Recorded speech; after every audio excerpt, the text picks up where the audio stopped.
Hi there, this is Chemire, and I'm going to go over a Pokemon Mew Glitch Blue version guide. I'm on March 27th, 2023. Unfortunately, the 3DS eStore shut down. Generations 1 through 7 can be played on the 3DS, so my friend and I devoted ourselves to the Pokemon games on the 3DS that year. I did a blue version Mew Glitch run, so let's get into it.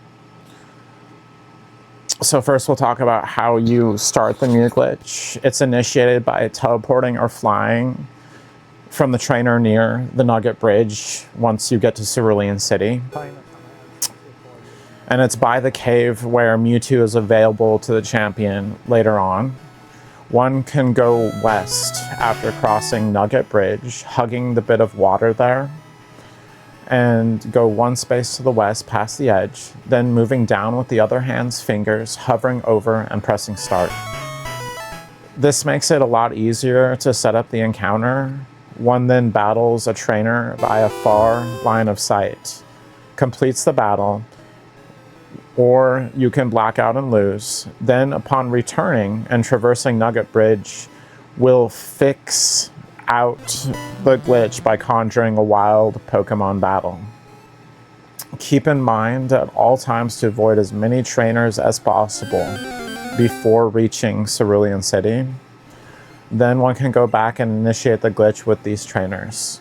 Keep in mind the trainer encounter must be engaged from far line of sight. The trainer must take steps towards the player for the glitch to work. Otherwise, the game freezes. Escape ropes make it much easier to exploit the glitch, so you may want to purchase an excess of them. Dig could also be useful. There are many trainers that are worth doing the Mew Glitch to as soon as the glitch is possible, that is, upon reaching Cerulean City. Not only is there a Mew from the Slowpoke wielding trainer on the way to Bill's house, but a second one from the first trainer in Misty's gym who has a Shelter as their final Mon. Gengar, Chansey, Lapras, and Grimer are available through the glitch early on. One can initiate the glitch during the SS Ann event, but there aren't many Pokemon that are worthwhile. There is a Gyarados somewhere, but there are Gyarados available later on that are much easier to obtain. So I would recommend waiting to get the Gyarados later. There's really not anything that was worth it at the SS Ann, and I did every single trainer, and it's also very tedious to do the SS Ann with the Mew Glitch because you have to, teleport, do the Mew Glitch, walk all the way to the SS Ann, get the glitch done, do it all over again, walk back again, right? So you just keep repeating that. It takes a long time. You can't, fly back to Cerulean City at this point in the game. So I really don't recommend doing it, but you can just, if you want to just say that you've done it, you can try it. But don't be surprised. A Blastoise, in fact, is available near the entrance to the rock tunnel that is south of Lavender Town. There is a lass that's right near the entrance who will get you a pincer via the glitch.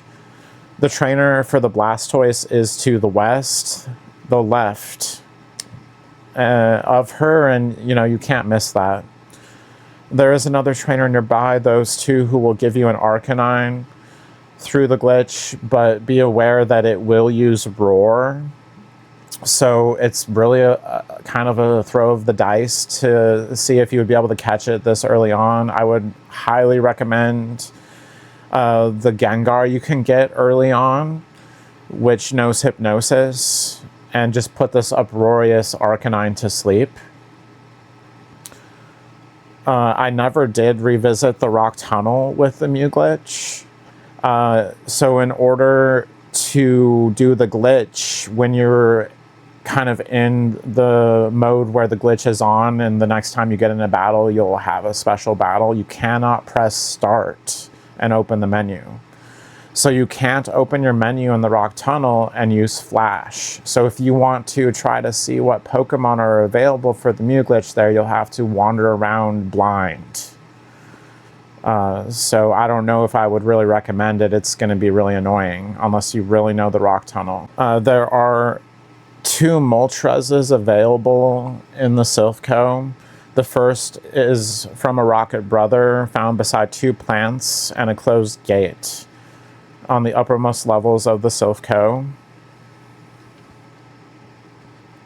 The second is the trainer faced after facing your rival, but before facing Giovanni. In my run, I also battled Giovanni after, but it shouldn't make a difference. Remember, I said Gyarados is easier to get later on. Silph is the place. There's this trainer on the 6th or 7th floor, the one that has the 2 beds, as you'll see in the picture here, is right near the elevator of the floor. So then it's time to get Gyarados. Hitmonlee is available on the floor with the 2 beds by the elevator, the same floor. This is obtained by a Rocket Grunt south of the middle aisle. The bike path west of Celadon City is very worthwhile, with most any trainer there getting something of note.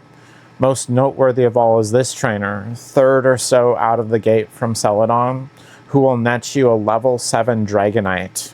South to the east fork of the biker path are trainers near a grass patch.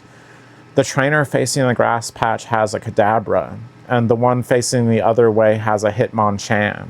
An Arbok is available out the gate coming into Fuchsia City off of the bike path. An Ammonite is available at Koga's gym from the trainer near the statue. Sabrina's gym has an Ammonite, Dratini, and Poliwag up for grabs via the glitch. Ammonite is easier to obtain in Koga's gym. Sabrina's gym is not very worth doing with the glitch as well.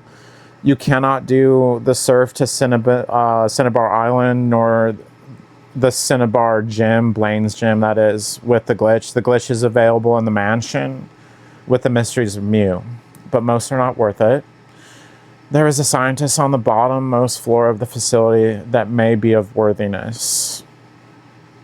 This might sound far-fetched, but worth fetching nonetheless. And this trainer in Giovanni's gym will yield you a golem.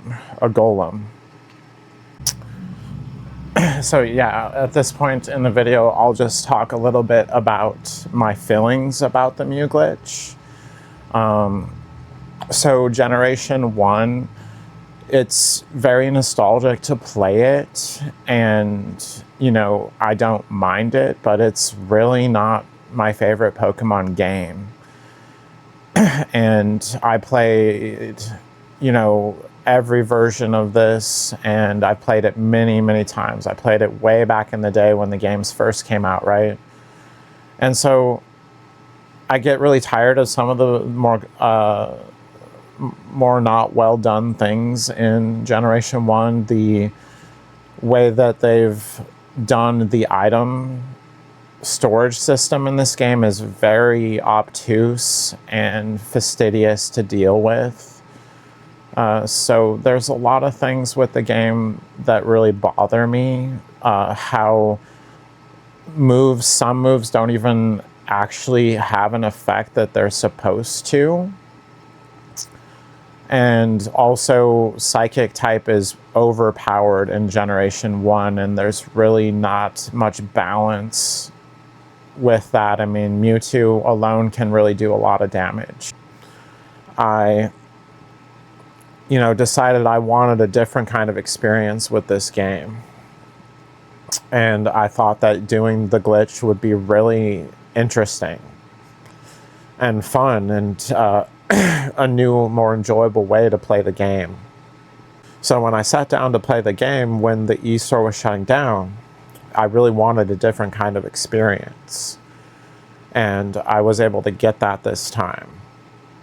And I think I would highly recommend it to people. And, you know, here's one of the real big benefits from this. you're able to transfer many of these Mewglitch Pokemon into bank, and then from bank you can move them to home.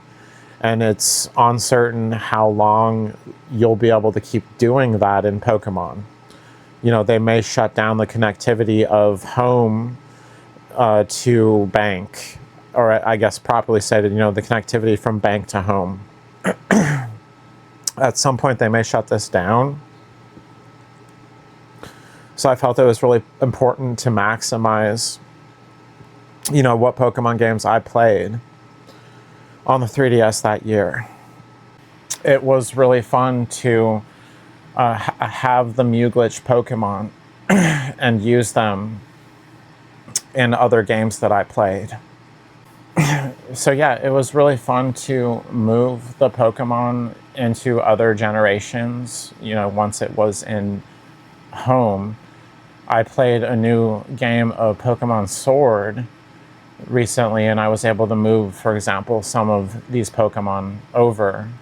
And I had fun nicknaming them, because I would often nickname them, you know, after glitch in their name.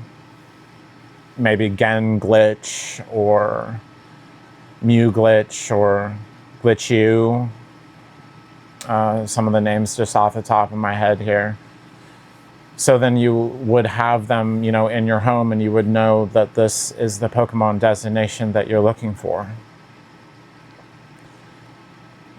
So it was really fun, and I'll note that the Pokemon that you transfer up from the 3DS onto home have their hidden abilities. So again, there's so much benefit to this, and I'm a person that doesn't usually cheat in a game, but I honestly don't look at exploiting this glitch as cheating, really, because you're not using a cheating device. It's not a code. It's that the code in the game was not the best coding. And so this caused the glitch to be a potentiality.